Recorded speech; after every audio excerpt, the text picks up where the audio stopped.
YG와 JYP의 책걸상.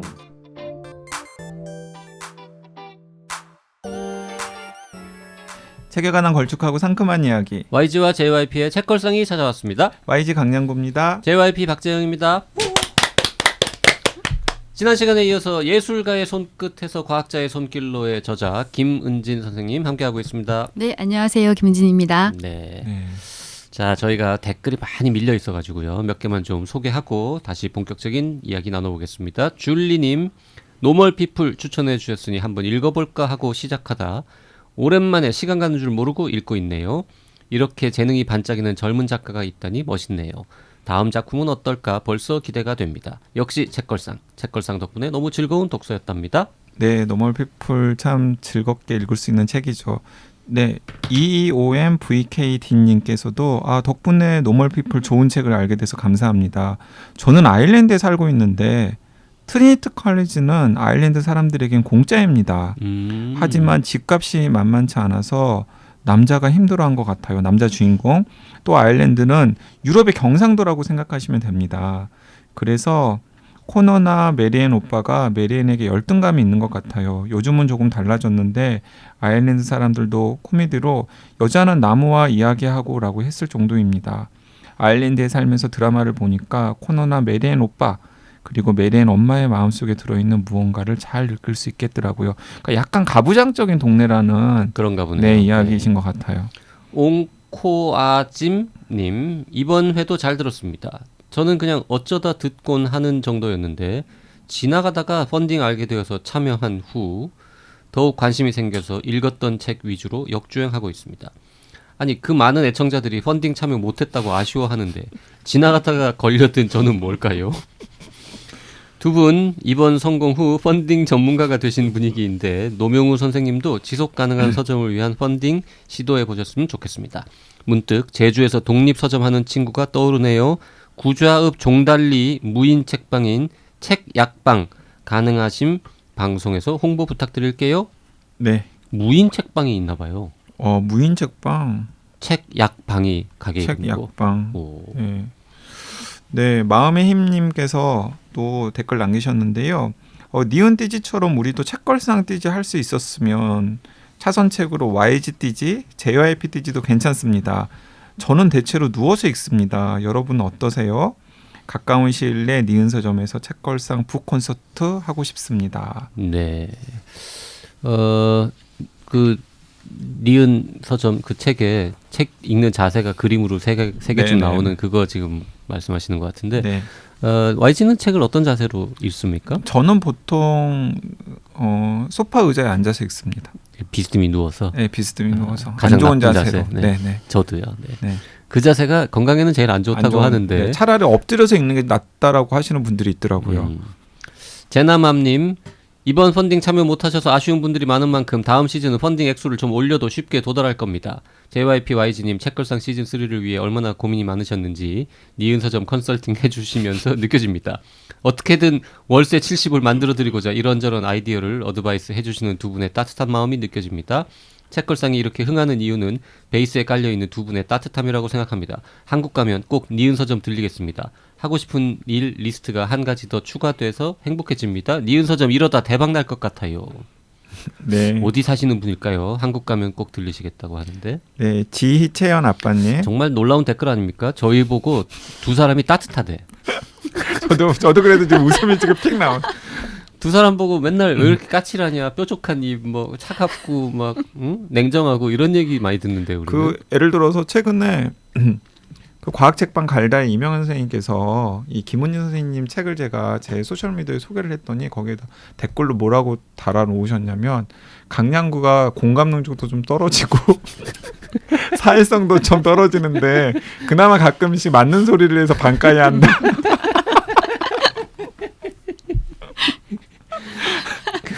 김은진 선생님도 YG나 JYP가 되게 까칠하다 뭐 이렇게 알고 계시죠?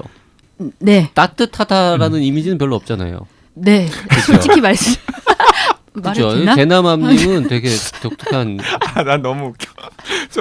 한치의 주저함도 없이 네 그러네요. 아니 네. 잠깐 주저했는데 그 네. 주저함은 내라고 말해도 될까? 과연? 무서운 이 무서운 사람들한테. 네. 네, 지채연 아빠 댓글도 소개할까요? 네, 저도 JYP처럼 책 선택 기준 중에 하나가 책 두께입니다. 400종 내의 책을 고릅니다. 똑같네요. 노명호 사회학자님의 니은서점 한번 가겠습니다. 그리고 제가 페북을 하지 않는데 혹시 작가와의 만남 시간을 알 수 있는 홈피가 따로 있을까요? 언제나 좋은 방송 감사합니다. 네, 지희채연 아빠님 보통 니은서점 인스타그램이나 노명호 선생님 페이스북 혹은 니은서점의 페이스북 페이지에서 홍보를 하고 있습니다. 그러니까 페이스북은 안 하시니까 새로 만드시지 말고 인스타는 만드는 게 더 쉽지 않습니까? 그냥 계정만. 저 인스타 계정 없어서 아, 모르겠습니다. 그래요? 네. 그 인스타를 팔로우 하시면 될 것 같긴 한데요. 네. 냉구님, 니은서점 인스타 팔로우 바로 했습니다. 인스타 라이브도 하시네요. JYP와 니은서점의 MOU 체결 재밌네요. 연신내 가게 되면 꼭 들려서 작가님한테 사인도 받고 인증샷도 찍고 커피도 마시고 싶네요. JYP 노하우 전수, 책 가판 진열 MOU로 시간 가는 줄 모르고 들었습니다. 아재 3명의 구수한 입담과 비평 좋았습니다. 그러니까 보통 책걸상 애청자분들은 이게 아재 3명이 약간 포기하고 들으시는 거죠. 그나저나 저 니은서점은 그 뭐 달라진 거 없습니까? 그 새 책 나왔다는 소식은 들었는데 네. 진짜로 펀딩 해보실 것 같은데. 뭔가 연초에 고민하시는 것 같고 그렇지 않아도 이게 깨알도 홍보 한번 해드려야죠. 그 여행 준비의 기술 니은서점에서 연락 왔습니까? 니은서점에 입고는 됐는데 연락은 안 왔습니다. 네, 그... 섭섭합니다. 근데 연락이 안 오는 게 뭐 딴 게 아니라 지금 2.5단계 네. 뭐 행사 같은 걸 하면 안 되지 않습니까? 그렇죠. 지금. 네. 네. 지금 상황 안 좋은 상황이고요. 다시 그런 북토크 행사를 할 수 있을 때까지 제 책이 죽지 않고 조금씩이라도 팔리기를 기원하고 있습니다. 그러고 보니까 의도했던 건 아니었겠지만 이 김은희 선생님의 예술가의 손끝에서 과학자의 손길로 책과 JYP 여행 준비의 기술 같은 시점에 나왔더라고요. 경쟁서죠. 네. 거의 같은 판매 시점에. 주수가 많이 높다고 아까. 그 저보다 리뷰가 많아가지고 리뷰는 많더라고요. 제 책보다. 그래서 나보다 많이 팔렸나 봐요. 확인해 보셨군요. 확인해 봤는데 판매는 제 거가 더 많이 됐더라고요. 리뷰야 뭐 좀 적으면 어떻습니까? 많이 팔리면 네, JYP 여행 준비의 기술. 네. 그 여행 준비의 기술이라는 책을 쓴 사람으로서 그 책에도 그 미술관 얘기 이런 거 되게 많이 나오거든요. 네. 진짜 전 즐거웠던 게 제가 가서 본 미술관, 제가 가서 본 작품, 그리고 제가 가고자 하는 가고 싶어 하는 미술관 이런 얘기들이 잔뜩 나오고 그 다음에 여기 보다 보면 이 얘기 하죠. 말 나온 김에. 저 옛날에 어디선가 한번 지나가는 해외 토픽에서 잠깐 들었는데 까먹고 있었던 장소 이 책을 보면서 구글 지도에 별 하나 찍었잖아요. 또 무슨 얘기냐면 세실리아 할머니와 원숭이가 된 예수 14번째 1부의 14번째 글인데 이 얘기 좀 해주세요. 이거 재밌었는데. 네. 그 성당을 열심히 다니는 할머니셨던 것 같아요. 80세 할머니. 네. 그런데 갈 때마다 이제 눈에 거슬리는 작품 하나가 있었던 거죠. 성스러운 예수님의 그림인데 네.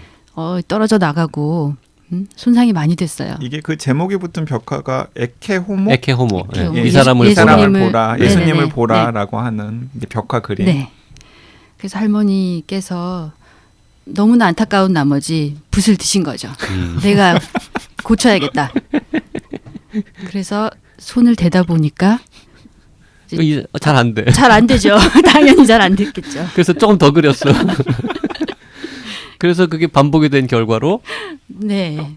원숭이가 되고 왔어요. 네. 야, 이거 절묘해요, 진짜. 이 책에 이제 그림도 나오는데 그 할머니 생각에는 이렇게 이제 원래 대충 좀 어두운 그림인데 흰색으로 벗겨져 있으니까 여기다가 이제 까만 칠하면, 색깔로 이렇게 조금 칠하면 좋아질 거라고 생각하셨겠죠.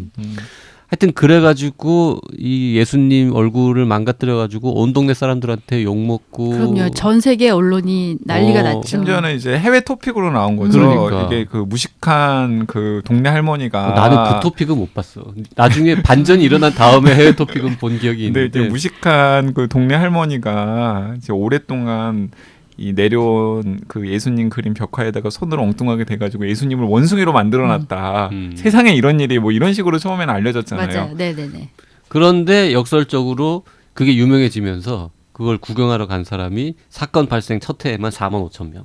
요즘도 1년에 16,000명이 거기를 찾아가는 근데 너무 관광 명소가 되었다. 근데 너무 약간 또 절묘해요, 진짜. 그리고 이 벽화 그 망가진 그림을 활용한 열쇠고리, JYP가 좋아하는 냉장고 자석 이런 것도 만들어지고 있고 제가 구글 들어가서 검색 좀 해봤거든요. 실제로 그 동네에 이 원숭이 그림으로 이렇게 그 로고처럼 만들어가지고 현수막도 길거리에 붙여놓고 막 그랬더라고. 그러니까 이제 이 마을이 그 스페인 바르셀로나에서 약 400km 떨어진 보르하라고 하는 인구 5천 명의 작은 도시인데 지금은 연평균 그 인구의 3배 정도 되는 1만 6천 명 정도가 찾는 관광 명소가 되었고요. 그러니까. 저는 사실 이 그림과 관련된 비하인드 스토리를 몰랐어요. 그런데 이 원숭이 예수님 그림은 또 제가 또 알고 있더라고요. 네네네. 어디선가 본 거죠. 그렇죠. 그러니까 진짜 유명해진 거죠. 그 복원을 하는 거가 이제 굉장히 뭐 되게 여러 가지 방법으로 설명을 해놓으셨는데 이렇게 망가지고 나면 진짜 더 어려운 거 아닙니까? 더 지울 수 있어요? 지울 수 있는 재료로 했으면 지울 수가 있는데요. 지우지 못해서 그냥 두는 것 같지는 않아요. 이제는 더 이상. 유명해졌어요. 네. 맞아요. 다시 저렇게 망가졌던 예수의 계홍으로 돌려놓은 게 무슨 의미가 있을까요? 그렇겠죠. 네. 네. 하지만 기술적으로는 이제 가능한 일인지. 가능하다. 네네네. 그러니까 원래 망가진 상태로 되돌리는 것도 가능하고 그 망가진 상태를 제대로 복원하는 것도 가능하지만 그렇죠. 네. 요건 근데 이제 이 일화는 잘못 복원하면은 크게 망한다. 그러면 큰일 난다라는 이야기를 하시기 위해서 시작했는데 그렇기도 하고요. 사실은 이제 보존한다는 게 뭔지, 복원한다는 게 뭔지를 한번 다시 생각해 볼 수 있는 기회를 드리고 싶었어요.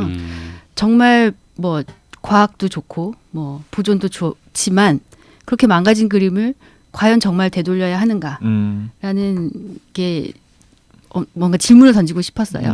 그래서 시간이 흐르면서 변화할 수밖에 없는 것이고 그 변화가 항상 긍정적일 수는 없고요.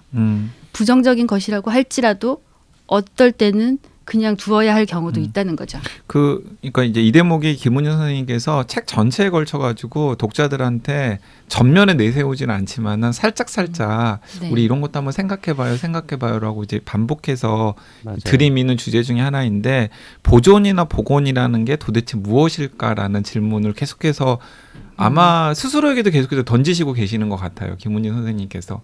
그러니까 진짜 화가가 그렸던 그 색감 그리고 그때 그 실체를 그대로 복원하고 또 그대로 그 상태를 유지하는 것이 과연 최선인가?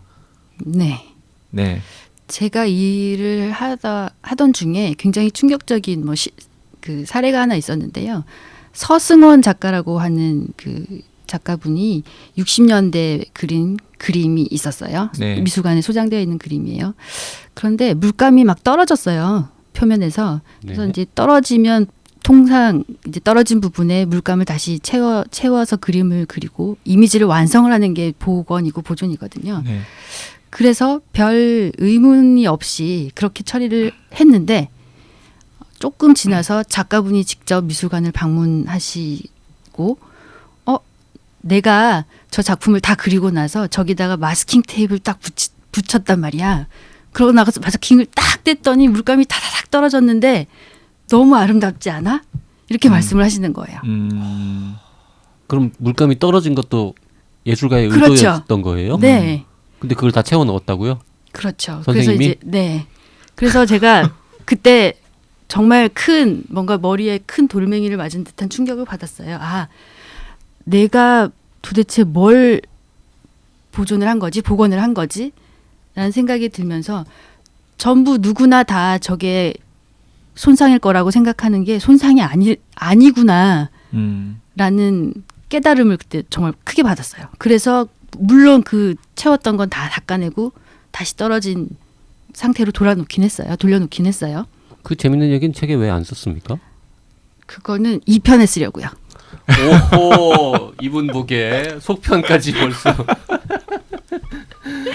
제가 원래 오늘 방송하기 전에 아쉬운 점 얘기하려고 딱 미리 준비해 놓은 게 있었는데 지금 말 나온 김에 드리자면 정작 김은진 선생님 본인이 작업한 이야기가 하나도 없는 거예요. 제가 네. 보기에는 그건 국립현대미술관의 학예사는 공무원이거든요.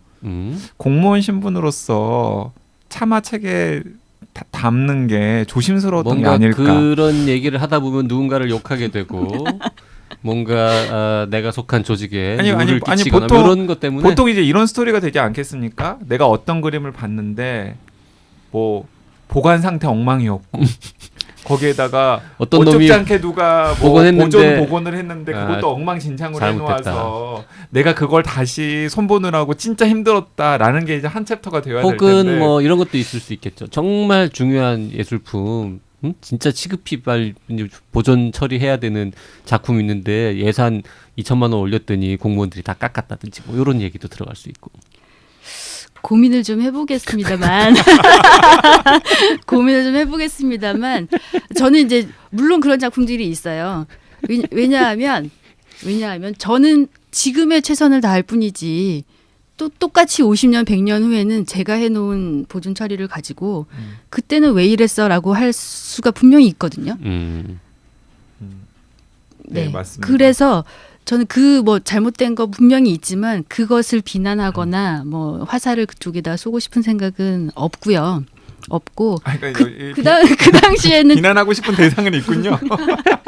그 당시에는 그게 최선이었고 나름의 이 책이 잘 팔리면 2부에는 쓸 거야. 네네. 2부에는 그 유혹에 유명해진다. 넘어가지 못해서 유명해진다. 이제는 말할 수 있다. 네. 네. 그런데 그 와중에서도 진짜 참지 못하고 하나 넣으신 건 있긴 해요. 어느 거? 그 이상. 이상. 그 구본웅 화가의 이상. 근데 이거는 직접 관여하신 게 아니라 직접 관여하신 건 남들이 아닌 잘못한 거죠. 거를 지금 지적한 거잖아요. 근데 어쨌든 국립현대미술관에 이 친구의 초상이라고 하는 이제 구본웅이라고 하는 이제 일제 강점기 때 화가시죠. 그분이 그린 친구 이상. 우리가 잘 아는 그 시인 이상의 그림이 있는데 저도 사실 이 그림을 직접 본 적이 있거든요. 네. 근데 되게 생뚱맞다고 생각했었어요.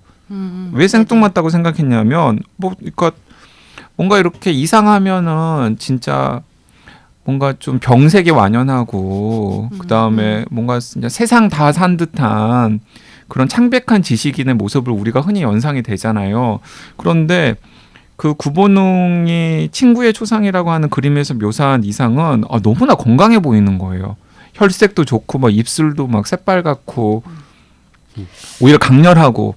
근데 그게 사실은 이 뭔가 보존하는 과정에서의 여러 가지 문제들 때문에 색이 변색된 것이다라고 이 책에서 진실을 알려주셨더라고요. 네. 조금 조심스럽게 제가 실기는 했는데요. 이 작품을 그 당시에 80년대 처음으로 이제 미술관에 보존 처리를 하시는 분이 고용이 되었고, 네. 그 당시에는 그것이 굉장히 유행처럼 전 세계적으로 이제 이루어지던 시기예요. 그렇게 그런 식으로 네네네, 처리를 하는 것이 큰 손상이 없어도 예방 차원에서 뒤에 뭔가를 덧대주고 뭐 처리를 하는 게 유행처럼 있던 시기라서 아마 그때도 똑같은 방법으로 이렇게 처리를 하신 것 같아요. 근데 그 결과가 이렇게 될 거라고는 아마 예측은 못 하신 것 같고요. 그러니까 원래 그림의 이상은 진짜 우리가 아는 그 약간 병색이 완연한 창백한 지식인 이상의 그림을 이제 구본웅이 친구의 초상이라는 이름 그림에서 이렇게 형상화를 시켜 놓았는데 그걸 완전히 버려놨더라고요. 네. 그래서 안타까운 건 그렇게 된 작품을 어떻게든 되돌리면 좋은데 사실은 이건 되돌릴 수 있는 방법이 없어요. 그렇게 하기 지금의 기술로는 좀 부족한 면이 있어요. 아무리 그 사이사이에 스며들어 있는 왁스를 빼낸다고 해도 저 색이 처음처럼 돌아갈 리는 만무하거든요. 네.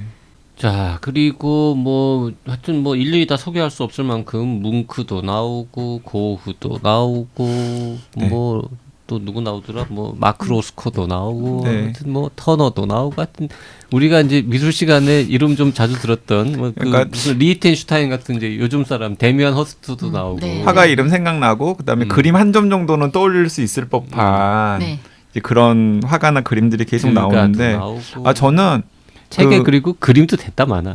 칼라 사진. 그 처음에 김은희 선생님이 쓰셨던 그 샘플 원고. 그러니까 나름 김은희 선생님께서 이제 킬러 컨텐츠라고 생각했던 샘플 원고의 주인공은 렘브란트의 야경꾼이었어요. 그것도 유명한 그림이죠. 그 유명한 그림인데, 근데 이 얘기는 좀 해주시면 어떨까요? 그 그림이 얽힌 사연은. 그 이제 야경꾼이라고 얘기했지만 뭐 야간 순찰이라고도 하고 네. 하는 그 그림 검색하면 금방 나오는 커다란 그림인데 껌껌하잖아요. 근데 이제 이게 원래는 야간 순찰이 아니라 주간 순찰이었는데 네. 작품이 변했다라는 거죠. 네네네.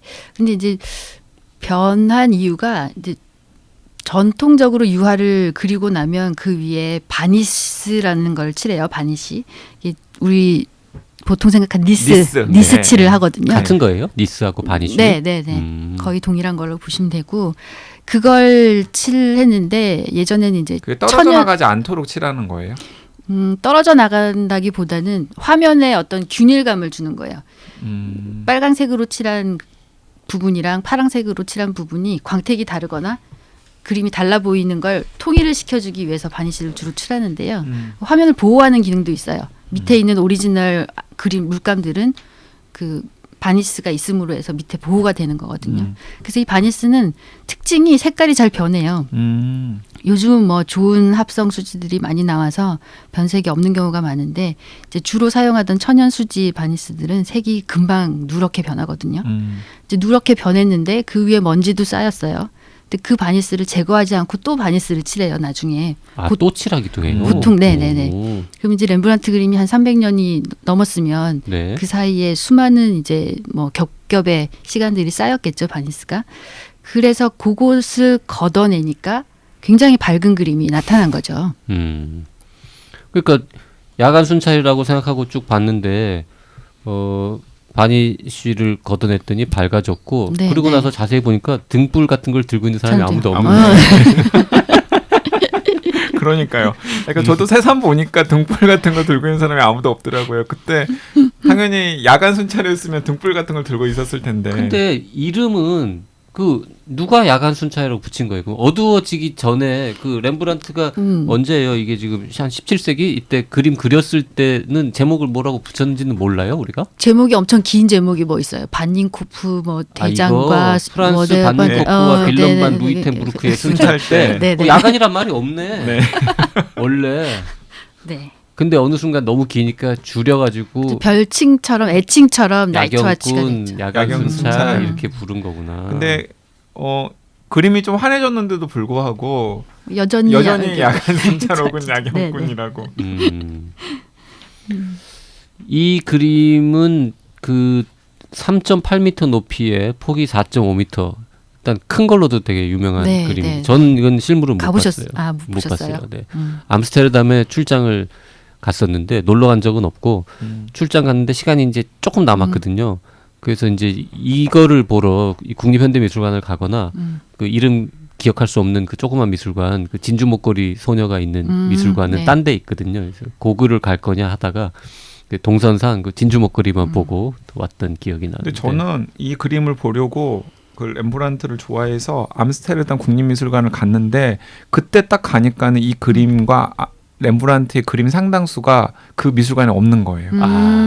무슨 네. 이제 또 순회 전시라 해가지고 이렇게 큰 것도 다른 데로 네, 보내기도 워낙에 해요? 유명하니까 다른 곳으로 가는. 그래가지고 그 관이 완전히 그냥 딱 폐쇄된 그래서 못 본 기억이 있습니다. 그 그림이 다른 데로 가기 위해서 어떻게 포장을 하고 어떻게 비행기를 타고 이동하는지 이런 거에 관한 글도 또 책에 재밌게 나와 있지 않습니까? 네, 뒷부분에 나와 있죠. 3부에. 네.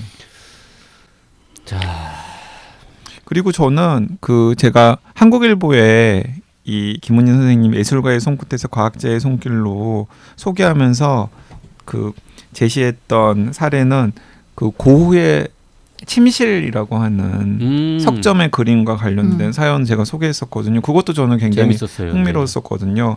그러니까 일단 저는 그 침실 그림이 석점이 있는 줄은 몰랐어요.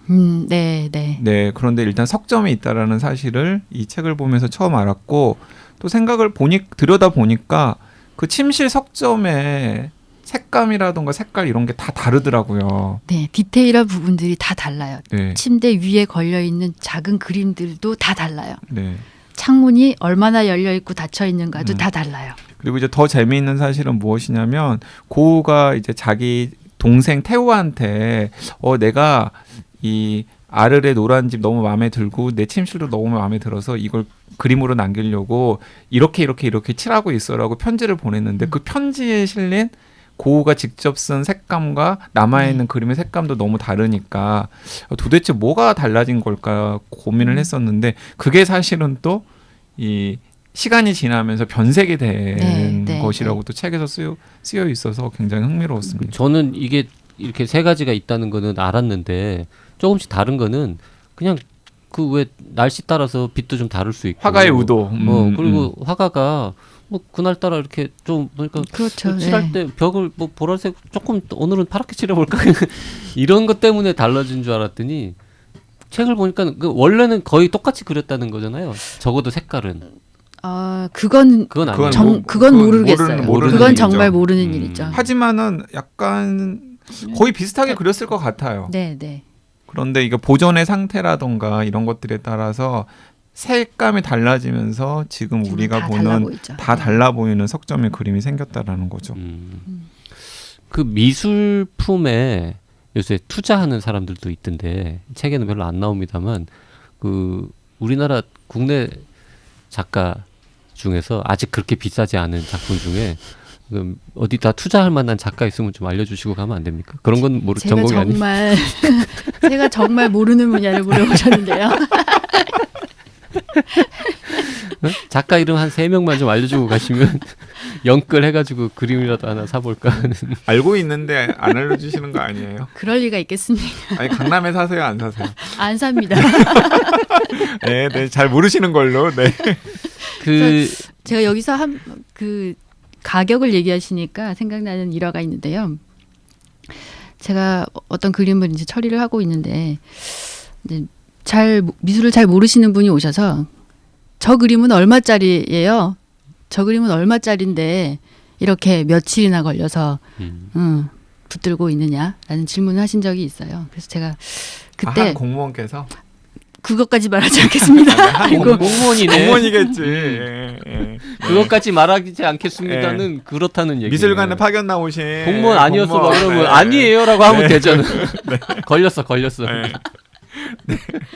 자, 문체부 공무원이겠네요. 네, 그건 얼마짜리였습니까? 네. 얼마짜리였습니까? 얼마짜리였어요? 이거 문체부 공무원들 안 들으세요? 네. 그래서 제가 대답을 의사가 치료를 할 때 거지라고 다른 치료를 하고 대기업 회장님이라고 다른 치료를 하지 않듯이 저는 그림의 가격과 상관없이 똑같은 처리를 합니다. 네. 라고 말을 했죠. 네. 조금 노여워하시더라고요. 아 진짜요? 뭐 그 얘기는 부끄러워하는 게 아니라 노여워하세요? 네. 그래서 그것도 굉장히 대고 말대꾸야 뭐 이런 분위기였겠지. 어떻게 수습하면 좋죠? 아마 그렇게 얘기하면 죄송합니다라고 할 줄 알았던 거지. 아마 그리고 그때는 아마 30대였을 거 아니에요. 지금보다 세상 물정 좀 더 모를 때. 자 그렇게까지 구체적으로 우리가 시점까지 밝히면 그분의 신원이 밝혀지니까 요 정도 합시다. 네. 이미 지금 충분히 곤란해하고 계십니다. 네. 네, 그리고 고우 그림 나왔으니까 이것도 저는 재밌었는데 그 고우가 그렸던 그림 중에서 이제 기록에나 남아 있는데 고우가 레슬러들이 이제 서로 이렇게 약 연습하는 장면을 뭐 스케치했다 혹은 그렸다라고 하는 기록은 나와 있는데 그 그림은 전혀 발견이 되지 않아서 문제가 되었는데 고우의 위작이라고 생각되는 그림의 이면에 숨어 있고 나서 그 레슬러들의 그림이 숨어 있는 걸 보고서 이 그림이 진짜 고우 그림이다. 네, 이렇게 판명해 난 사연도 책에 실려 있는 그 사연도 재밌었어요. 네. 그 엑스레이 촬영인가요? 하여튼 해가지고는 이제 그 바탕에 숨어 있는 그림 이렇게 보여줬잖아요. 책에 사진 나와 있는데 나는 레슬링하는 장면 같지 않고 그냥 두 남자가 이렇게 애정 표현하는 것 같은 느낌으로 느껴지는데 그래서 레슬링도 하고 애정 표현도 하고 그랬나 보죠. 뭐. 네.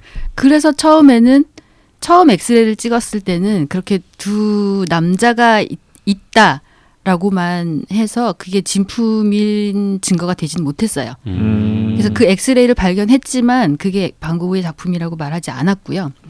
이후에 2012년, 13년도에 다시 이걸 조금 더 나아진 기술로 단순하게 엑스레이 촬영이 아니고 원소를 매핑하는 그 매크로 형광 분석을 다시 한 거예요. 거기서 조금 더 구체적인 이미지를 얻었던 거고요. 그렇게 했더니 정말 이 사람들이 그냥 애정 표현이 아니고 레슬링을 하고 있는 포즈였던 거죠. 네. 네, 223쪽에 보면은 나오는데요. 그러니까 이제 겉으로 보이는 그림은 그 화병에 꽃을 그린 정물화인데 네네. 그 정물화 이면에 이제 굉장히 격렬한 남자 두 명의 레슬링 장면이 숨어 있었다라는 거죠. 근데 실제로 이런 경우들이 꽤 많이 있나 봐요. 네, 그림을 그렸다가 마음에 안 들면 다시 그리는 경우 굉장히 많고요. 아니면 뭐 다시 정말 완성된 그림이었지만 팔리지 않아서. 팔리지 않고 뭐 또 캔버스 살 돈이 없고, 돈이 없고. 그러면 그 위에 다시 잘 그리죠. 그래서 많은 경우에 엑스를 찍어보면 밑에 다른 그림들이 숨어 있어요. 자, 근데 이렇게 근데 숨어 있는 경우는 밑에 있는 그림이 더 훌륭할 수도 있잖아요. 그렇죠. 이렇게 숨어 있는 경우는 가격이 더 오릅니까? 아니요, 그렇진 않습니다. 그렇지 않아요. 근데 네. 그림에 막 사연이 붙으면은 가격이 네. 더 오르고 막 그러는 거 있지 않나요? 제가 아까도 말씀드렸지만 가격은 제 전문 분야가 아니라서요. 자꾸 그런 쪽으로. 그리고 네, 죄송합니다. 네. 그 책 보면서 또 이렇게 추억을 저는 개인적으로 되새길 수 있었던 부분이 게티 미술관. 네, 네. 무슨 추억이 없겠습니까? 네, 여행 준비의 기술 저자님께서 저는 게티 못 가봤습니다. 제가 그 제보 드리자면 JYP가 아까 방송 시작하기 전에 이제 방송 시작 전에 사담을 잠깐 나눌 때 계속해서 어디 가봤니? 어디 가봤니? 어디 내가 언제 가봤니? 그랬어?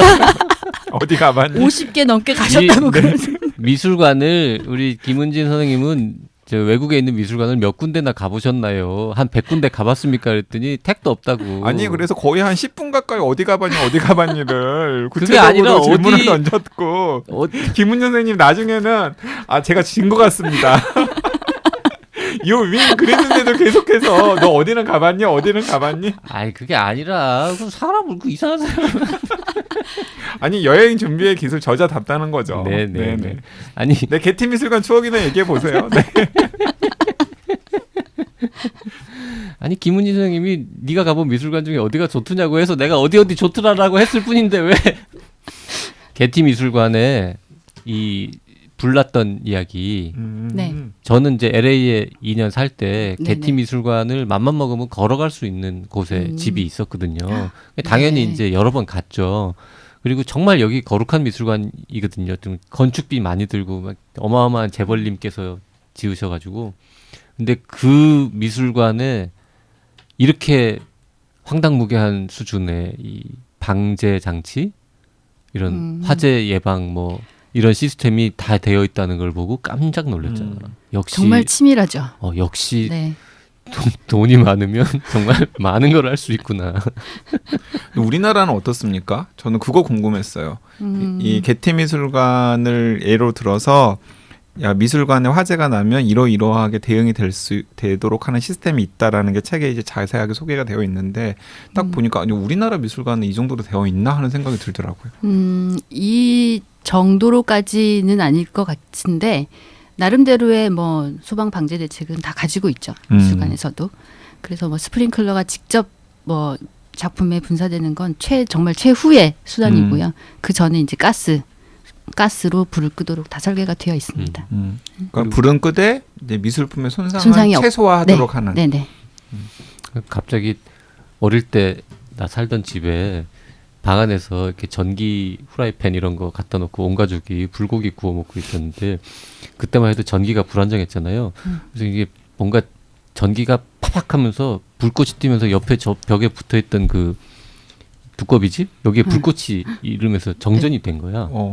그 순간에 어머니가 부엌에 나가서 바가지에 물을 하나 퍼가지고는 이렇게 들고 오시더니 그걸 막 뿌리려다가 밑에 있던 불고기를 치우고 물을 뿌리던 기억이 문득 납니다. 네. 불은 꺼야 되지만 미술관은 그러니까 미술관 미술품을 되게 불고기랑 비유를 하신 거죠. 그런 거죠. 불은 꺼야 되지만 불고기도 살려야 되거든요. 그런 거죠. 근데 불고기보다 막 100배, 1000배, 10,000배 중요한 미술품이니까. 네. 몰랐어요, 사실. 미술관에 이렇게 스프링클러가 최후의 수단으로만 남겨져 있고 다른 여러 가지 방책들이 있다는 것도 그 나무도 이렇게 아카시아 나무 불에 잘 안 타는 뭐 네네. 이런 걸로 심고 이렇게까지 신경 쓰는 그 걸 진짜 최근에 몰랐습니다. 그 크리스토퍼 놀란 감독의 영화 보면은 그 공항에 있는 미술품 수장고에서 화재 같은 게 났을 때 막 이렇게 장벽이 확 내려가고 가스 확 나오고 막 이런 장면이 있었는데 저는 이 부분 읽으면서 그 영화 장면 생각나더라고요. 실제로 그런 식으로 진행이 기티는 되는 아마 거죠. 그럴 겁니다. 네네네. 네. YG는 영화도 보는구나 요새. 최근에 진짜 오랜만에 본 크리스토프 놀란의 최근작이 뭐 나는 인셉션 모르겠네. 그 그 두 글자 영화 그거 테란 테라 테란가 테넌 테넷 테넷 네, 테넷이라는 영화. PD가 알려줬습니다.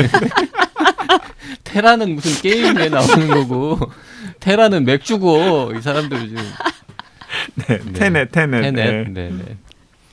개인적으로 좋아하는 미술가가 있습니까?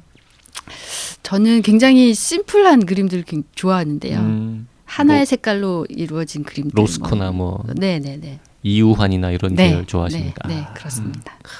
역시 그 뒤에 책 에필로그에 감사의 말 짧게 시크하게 쓰시는 분답게 단순한 거 좋아하시는군요. 그 책에 이후한 작가의 그림은 없고 로스코의 로스코 그림은 나오죠. 네. 로스코 얘기도 재밌었습니다. 네네. 이게 색이 변한다. 음.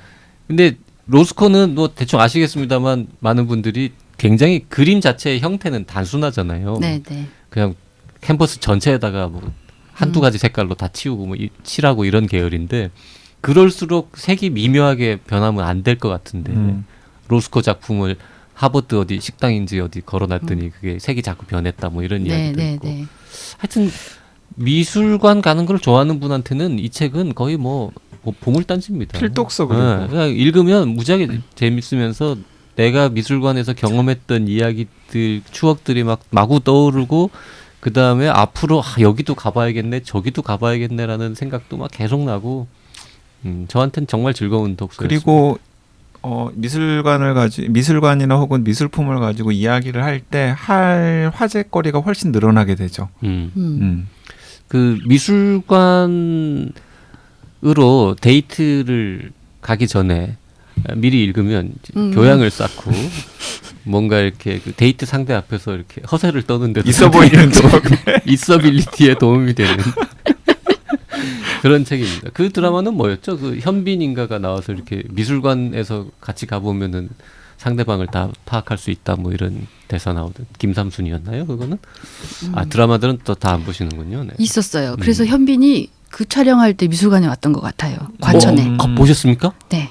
그래서 제가 현빈을 한번 보겠다고 전시실에 이렇게 빼꼼히 또 제가 빼꼼히 빼꼼 문을 열고 들어갔다가 거기 아줌마 쫓겨났던 기억이 막 떠오르네요.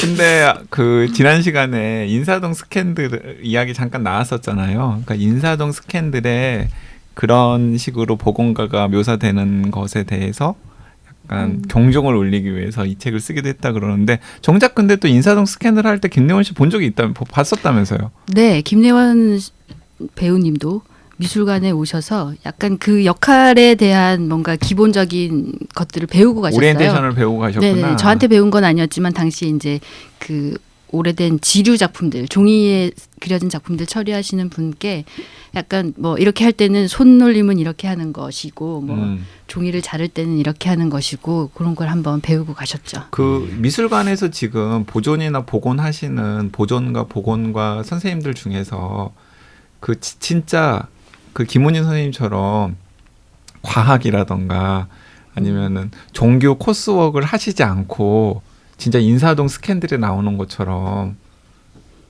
그런 분들도 있으신가요?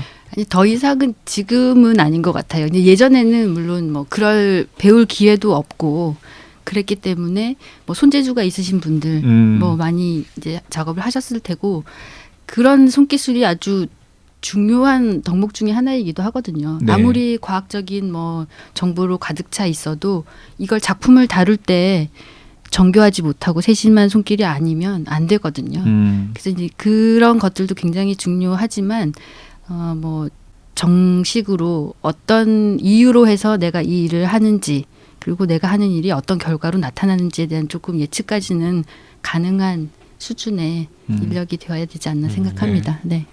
저는 그것도 재밌었어요. 그 백남준의 비디오 아트 작품이 예전에 브라운관 TV에 기반을 두고 네네. 지금 다 만들어져 있는데 그걸 다시 평면 패널 TV로 바꿀지 말지 바꾼다 그러면 어떻게 해야 될지 같은 것들을 가지고도 좀 논쟁 같은 게 계속 있었나 보더라고요. 네. 오래된 논쟁이. 네. 네. 백남준의 또 조예가 깊으시잖아요. 조예가 깊진 않고요. 그냥 제가 팬이죠. 네. 제 그 태어나서 처음 국립현대미술관 과천에 갔을 때가 그 다다익선이 처음 설치된 직후에 갔었거든요. 그때부터 쭉 존경해 왔습니다. 백 선생님. 네. 저는 대학 와서 그 데이트 차 갔었는데 되게 생뚱맞아 보였습니다. 제가 보기에는. 다다익선? 예, 이미 그때 브라운관 TV가 진짜 생소해졌을 때여가지고 예. 그렇게 세대 차이가 많이 나는 걸로 같지 않은데 저런 소리를 하는 거는 아니 제가 되게 90년 젊어 보이려고. 90년대 후반 정도에 갔었는데 근데 저는 그 논쟁 오래전부터 이제 가끔 신문에 날 때마다 저도 고민스럽더라고요. 브라운관이 꺼진 채로 내버려 두자는 분들도 있던데 그러면은 좀 있으면 저 다 꺼질 텐데. 그 의미가 없잖아요. 그럴 수는 없을 것 같고 어떻게 하지? 평면이라도 갈아 끼워야 되나요? 그 어떻게 김원희 해요? 선생님 생각은 어떠세요? 전문가로서 어떻게 생각하십니까? 제 의견을 말하자면 저는 그 백남준 정신을 따르자 그러면 지금 가장 최신의 패널 TV를 네네네. 로 그 똑같은 그림들이 선명하게 나올 수 있도록 세팅하는 게 저는 백남준 정신이라고 생각하거든요. 전문가는 어떻게 생각하십니까? 제가 생각하기에는 그런 거죠. 중요한 게 뭔지, 지금 할 수 있는 최선은 뭔지를 조금 생각해 봤으면 좋겠어요. 그러니까 뭐 바꾸는 거는 쉬워요, 사실. 바꿀 수 있죠. 그렇지만 바꾸고 나면 또 바꾸는 건 굉장히 쉬워져요. CRT가 만약에 지금 뭐 사람들이 바꾸자고 하는 뭐 평면 패널 LED TV? LED 뭐 이런 걸로 바꿨어요. 그러면 LED는 뭐 영원할까요? 영어는 않겠죠. 또 바꿔야죠. 또 바꿔야겠죠. 네. 그럼 또 바꾸는 거죠. 그러면 그 단계마다 할 수 있는 최선은 다 해야 될 것 같거든요. 네. 그래서 CRT를 만약에 고칠 사람이 있고 중국 CRT가 뭐예요? 그 볼록한 브라운관 볼록한 TV. 브라운관 TV. 그걸 CRT라 그래요. 네. 네. 그래서 그 볼록한 TV를 유지할 수 있을 때까지는 유지를 하고 그 다음에 우리가 할 수 있는 최선이 지금은 뭔지를 생각해 보면 좋겠는데 저는 최선은 사실은 지금 하고 있는 LED는 아니라는 생각은 좀 들어요. 왜냐하면 이미 그 OLED TV라든지 마이크로 LED라는 네. 그 어떤 모양과 크기로도 구현이 가능한 디스플레이들이 나오고 있거든요. 그러면 지금 그런 백남준의 원래 세팅했던 TV의 규격에 맞춰가지고 화면들을 만든 다음에 넣어주는 것도 가능은 하겠네요. 그런 시대가 곧 오지 않을까라는 이제 기대를 해보는 거죠. 물론 그냥 그러려면 S전자 거기다 좀 연락 좀 해주세요. 거기 요새 폴더블 후원도 나오는 시절이고 네. 이렇게 브라운관처럼 그렇게 교묘하게 휘어지는 뭐 디스플레이 장치를 네.